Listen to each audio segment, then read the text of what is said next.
They didn't say anything wrong. That's what makes it so difficult to name. They showed up. They smiled. They said the right words at the right moments. And yet, something in you noticed. Something quiet and instinctive. Something older than language, registered an absence so precise it felt like a presence. Not a wound. A hollow space where warmth should have been. You told yourself you were being paranoid. Oversensitive.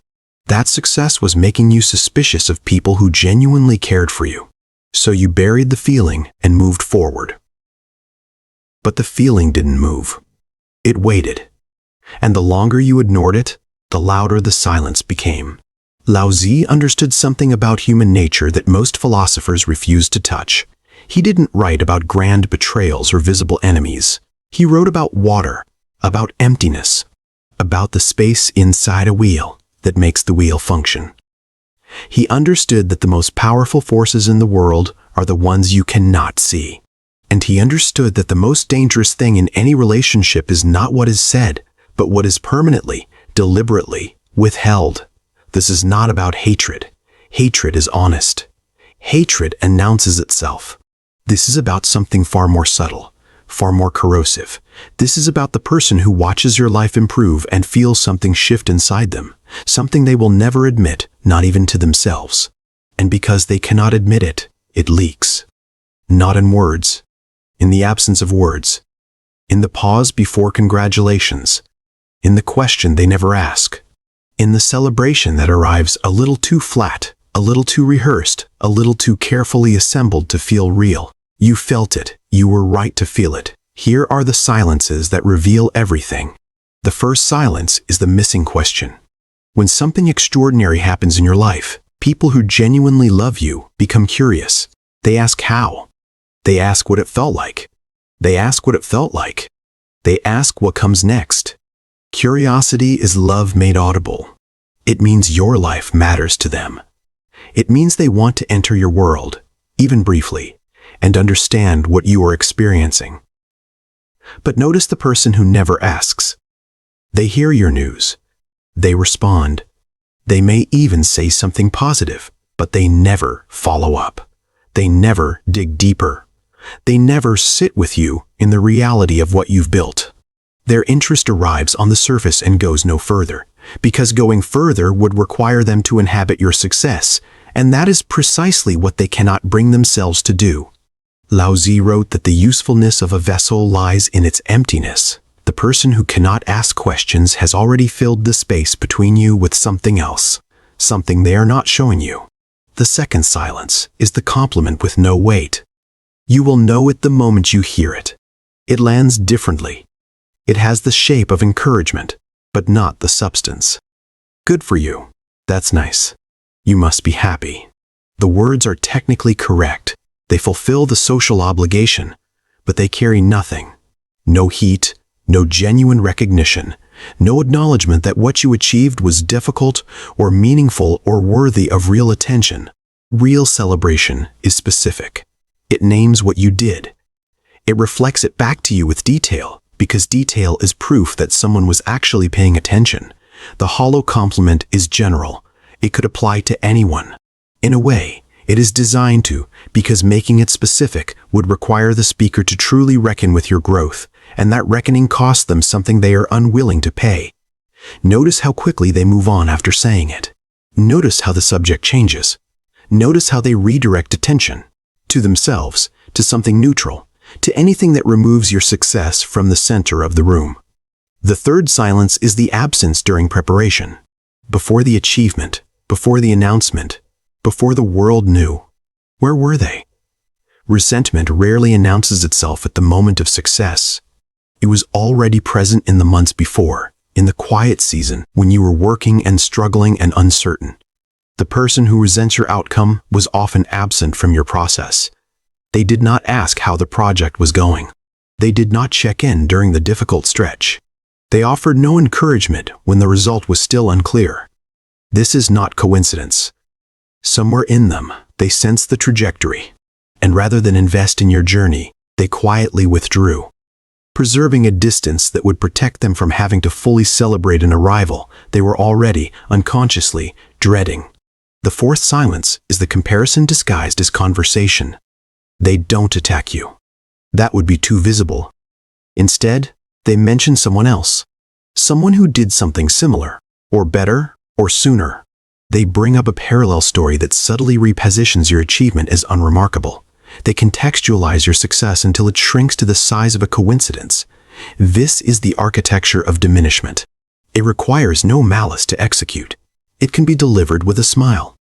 But its function is precise, to move you from the center to the margin, to make your accomplishment feel like one of many rather than something genuinely yours. Laozi said that the flame that burns twice as bright burns half as long. But the person beside the flame who cannot bear its brightness will try to convince everyone in the room that flames are common. The fifth silence is the celebration that empties the room. There are gatherings that fill you. You leave them feeling seen, energized, held.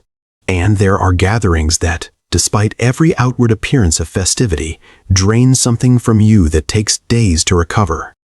The latter is the signature of obligatory celebration. It was arranged because social expectation demanded it. But the energy underneath it was managed, not genuine. You felt it in the timing. Too short, too distracted. You felt it in the conversations, surface level, quickly redirected.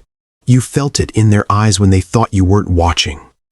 A blankness, a waiting for it to be over. They were physically present, but the part of them that would have truly rejoiced, that part stayed home. The sixth silence is the unsolicited warning. Just as things are going well for you, they appear with concern. Are you sure this is sustainable? I just don't want you to get hurt. I've seen this go wrong before. The words wear the costume of care, but carry the energy of interference. They arrive not to protect you, but to introduce doubt into a space that was previously clear. This is one of the most disorienting signs, because it asks you to feel grateful for the very thing that is working against you. You are meant to interpret the warning as love. But notice the timing. Notice that it comes not when you are struggling, but when you are succeeding. Notice that it carries no practical guidance, only uncertainty. Only the faint, persistent suggestion that you should slow down, reconsider, perhaps return to the level where they were more comfortable with you. The seventh silence is the memory that only holds your failures. In conversation, they reach easily for your past mistakes, not cruelly, just casually, as though your history of difficulties is more natural to them than your present achievements. They remember the year things didn't work out with remarkable clarity. They recall the version of you that was smaller, uncertain, unproven, and they return to that version often, sometimes with nostalgia, as though they preferred it. Because they did. The eighth silence is the sudden distance after the leap.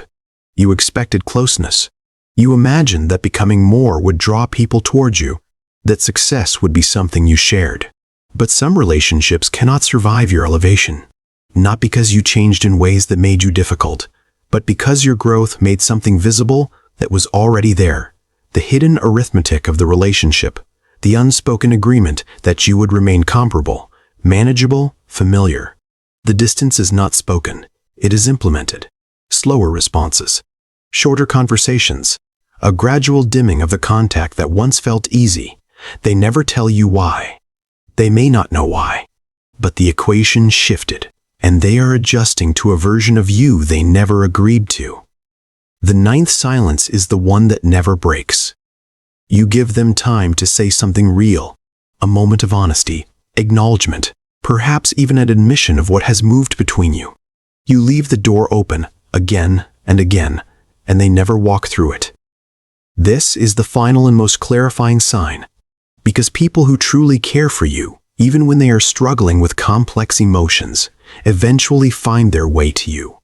They override whatever is uncomfortable inside them because the relationship matters more. But the person who resents your success cannot make that walk. The silence becomes permanent, not with a conclusion, just a fading, a dimming, a slow replacement of presence with absence until you realize one day that the relationship has been hollow for longer than you knew. Laozi did not rage against human nature.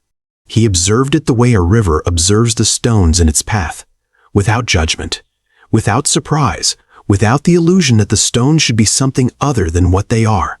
He knew that growth is a kind of mirror, that the moment your life expands, everything around you is reflected more clearly. The love that is genuine, and the love that was always conditional on your smallness. He knew that silence is not neutral, that what is withheld speaks more truthfully than what is offered, that the empty space inside a room reveals its true dimensions, and that the person who cannot celebrate you has already told you everything you need to know. In every pause, every absent question, every hollow word, every celebration that came and went and left you somehow colder than before, the loudest resentment makes no sound at all. And now that you know what silence sounds like, you will never mishear it again.